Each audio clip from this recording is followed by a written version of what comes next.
28 जून 2025 आषाढ़ गुप्त नवरात्रि के तीसरे दिन महाविद्या माँ त्रिपुर सुंदरी की कथा ध्यानपूर्वक सुनिए, जिसको सुनने मात्र से व्यक्ति के जीवन में अनंत फलों की प्राप्ति होती है। मेधा ऋषि बोले, इस प्रकार सेना को नष्ट होते देख महिषासुर की सेना का सेनापति चिक्षुर क्रोध में भरकर देवी से लड़ने चला।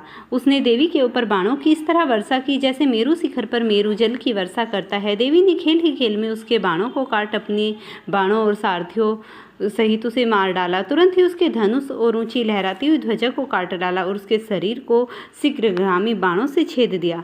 टूटे हुए धनुष, मरे हुए घोड़े, सारथी तथा रथ से हीन वह असुर खड्ग व ढाल लेकर देवी की ओर दौड़ा। अपनी पैनी खड्ग ढाल का पहला वार सिंह के ऊपर करके और दूसरा अत्यंत वेग से देवी की बाईं भुजा पर किया। हे राजन, भुजा से लगाकर असुर की खड्ग टूट गई। तब क्रोध से आंखें लाल कर असुर ने सूल उठाया। उस सूल ने देवी भद्रकाली के ऊपर चला दिया। आकाश से आते हुए सूर्य के समान तेज से प्रकाशमान सूल को देखकर देवी ने अपना सूल छोड़ा, जिससे महिषासुर सूल के सैकड़ों टुकड़े कर असुर को मार दिया। महिषासुर के महाबली सेनापति चिक्षुर के मरने पर हाथी पर सवार होकर चामर नामक और असुर सम्मुख आया। उसने भी अंबिका देवी पर शक्ति छोड़ी, जिसको देवी ने अपनी हुंकार से निस्तेज कर भूमि पर गिरा दिया। शक्ति को टूटकर भूमि पर गिरी देख उस असुर ने क्रोध में भरकर सूल चलाया, जिसको देवी ने बाणों ही बाणों से काट डाला। इसके पश्चात सिंह उछलकर हाथी के मस्तक पर बैठ असुर से युद्ध करने लगा। युद्ध करते करते दोनों हाथी के ऊपर गिर पड़े और अत्यंत क्रोध से भरकर एक दूसरे पर कठिन प्रहार करने लगे। तत्पश्चात सिंह ने कूदकर अपने पंजों के प्रहार से चामर का सर धड़ से अलग कर दिया। उदर्ग को देवी की शिला और वक्षादि से मार दिया तथा कराल के दांत, घुसा आदि और लातों से मार कर प्राण छोड़ दिए। देवी ने क्रोध से गदा की चोटों से उद्धृत का चूरा कर दिया।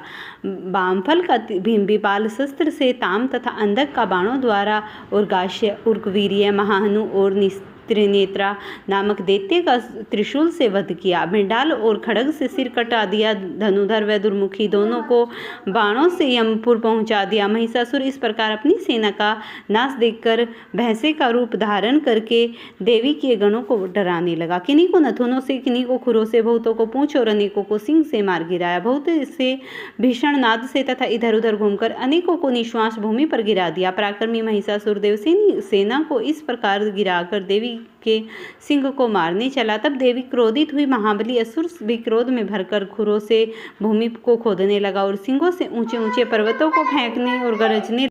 पूंछ से शुद्ध समुद्र का जल सब ओर फैलने लगा। बादल सिंगों से हिलने लगे, टुकड़े टुकड़े हो गए और सांस की हवा से सैकड़ों पहाड़ गिर गए। इस तरह क्रोध से झपटे हुए महिषासुर को देखकर देवी ने उसे मारने के लिए क्रोध और अपना पास फेंका तथा महिषासुर को बांध लिया।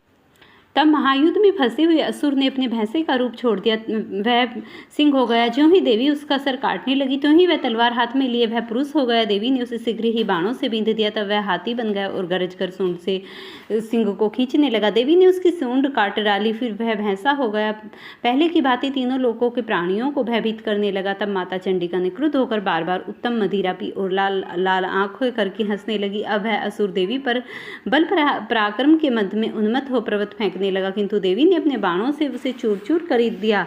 मदिरापान के मद में लाल मुख वाली देवी ने अस्त्र व्यस्त शब्दों से कहा, हे मूर्ख, थोड़ी देर और गरज, तब तक मैं मदिरा पीऊं। यहाँ मेरे द्वारा मारे जाने पर शीघ्र ही देवता गरजेंगे। मेधा ऋषि बोले।